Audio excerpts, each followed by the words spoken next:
So what I'm about to do now is what we call siphoning. Siphoning.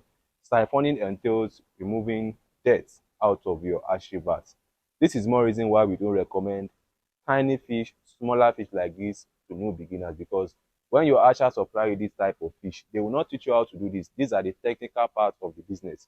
You might not know how to remove dirt out of your pond. When your fish are still much below fingerlings like this, you are not to change their water completely. There's a way we change water out of our vat. You don't change water completely, because if you change water completely, you will stress them and they will all start dying. So you understand that is why we don't really recommend smaller fish like this for beginners. So what I'm about to do now is what we call siphoning. I want to take out the dirt out of this pond without stressing them. Without stressing them, I'll pick out all this dirt, and this pond will be very, very clean for them, and they can, feed very well back. You understand? So this is how we siphon in catfish farming. Other ashado might be different from this, but this has been working for me for years. So this is what I use to siphon on my catfish farm here. So I've started picking out the dirt now. I don't know if you can see closely. So we have some leftover feet underneath this ash river. So I'm trying to pick them out little by little.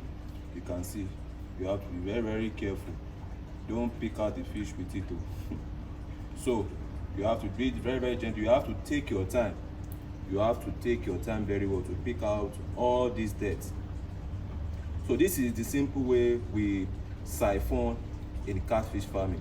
So in case you want to learn more about the hatchery process, we have a detailed video course that will teach you all this. You will see it by yourself, how we choose our broodstock, how we inject our female fish, how we set our cacaba net. We have a detailed video course explaining to you how to hatch your fish successfully, how to also siphon like this, how to sort your fingerlings till your sales day. It's a detailed video course. So in case you need a video course, you can send us a message or give us a call. It's available for purchase. So that will be that for today. I believe you've gotten value from today's video once again. How many ponds do I need to start the catfish farming business? You need at least 3 ponds to start the catfish farming business. I see lots of new farmers buying just 1 pond, starting up the catfish farming business with just a single pond. Oga, madam, catfish comes in 3 major sizes. We have the big, we have the medium, and we have the small. You have to sort your fish into these 3 sizes. So you need at least 3 ponds to start with. Don't go and buy just one tank and put 500 fish and rear them for 4 5 months, and after selling you start saying the business is not profitable. You understand? You need to sort your fish into their respective sizes. So you need at least 3 ponds to start with. If you are starting small, either you are starting small or starting big, you need at least 3 ponds to start with. Remember to share this video. Do enjoy the rest of it. Thank you. Number one, you can use the bitter leaf. The popular. You can either treat your catfish through the organic method, or you can treat them through the inorganic method. So the organic treatment of catfish involves using nature to treat your catfish. Natural things like plants can be used to treat your catfish when they are being diseased. Also, the inorganic method of treatment involves using synthetic or chemically derived substances, to treat your catfish when they are being diseased. So in today's video, we'll be looking at some list of things you can use via the organic or the inorganic means to treat your catfish. Number one, you can use the bitter leaf, the popular bitter leaf, ewuro. You can use bitter leaf to treat your catfish organically. Number two, you can use the neem leaf. You can also use the neem leaf. Yoruba call this ewe dongoyaro. Yoruba also call this ewuro. You understand? So you can use neem leaf also to treat your catfish, organically. Then also you can use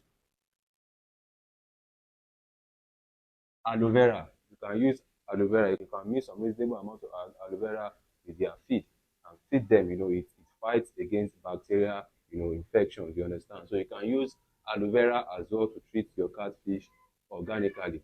Also, you can use garlic extract. You can also use garlic extract, to treat your catfish organically. You can use the pawpaw leaf. You can also use the pawpaw leaf to treat your catfish organically. Then you can use the salt as well.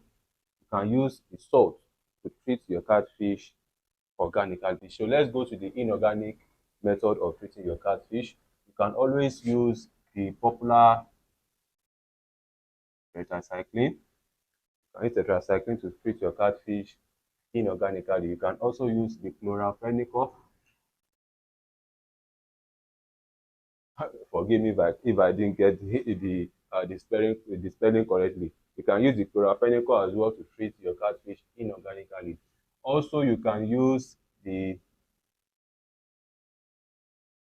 aqua. You can use aqua Cero Plus. You can use aqua Cero Plus to treat your catfish inorganically. Also, you can use fish cure to treat your catfish as well. Also, you can use the ampiclox. You can use the ampiclox. You can get this at the pharmacy. You can use the ampiclox also to treat your catfish, inorganically. You can also use the fluoxinol to treat your catfish inorganically. Also, you can use formalin as well to treat your catfish. Please and please, when using all these treatments, you need to, use the right measurement, and you must first detect the kind of infection your fish has been infected before using any of these, inorganic means. So that will be that for today. I believe you've gotten value from today's video once again.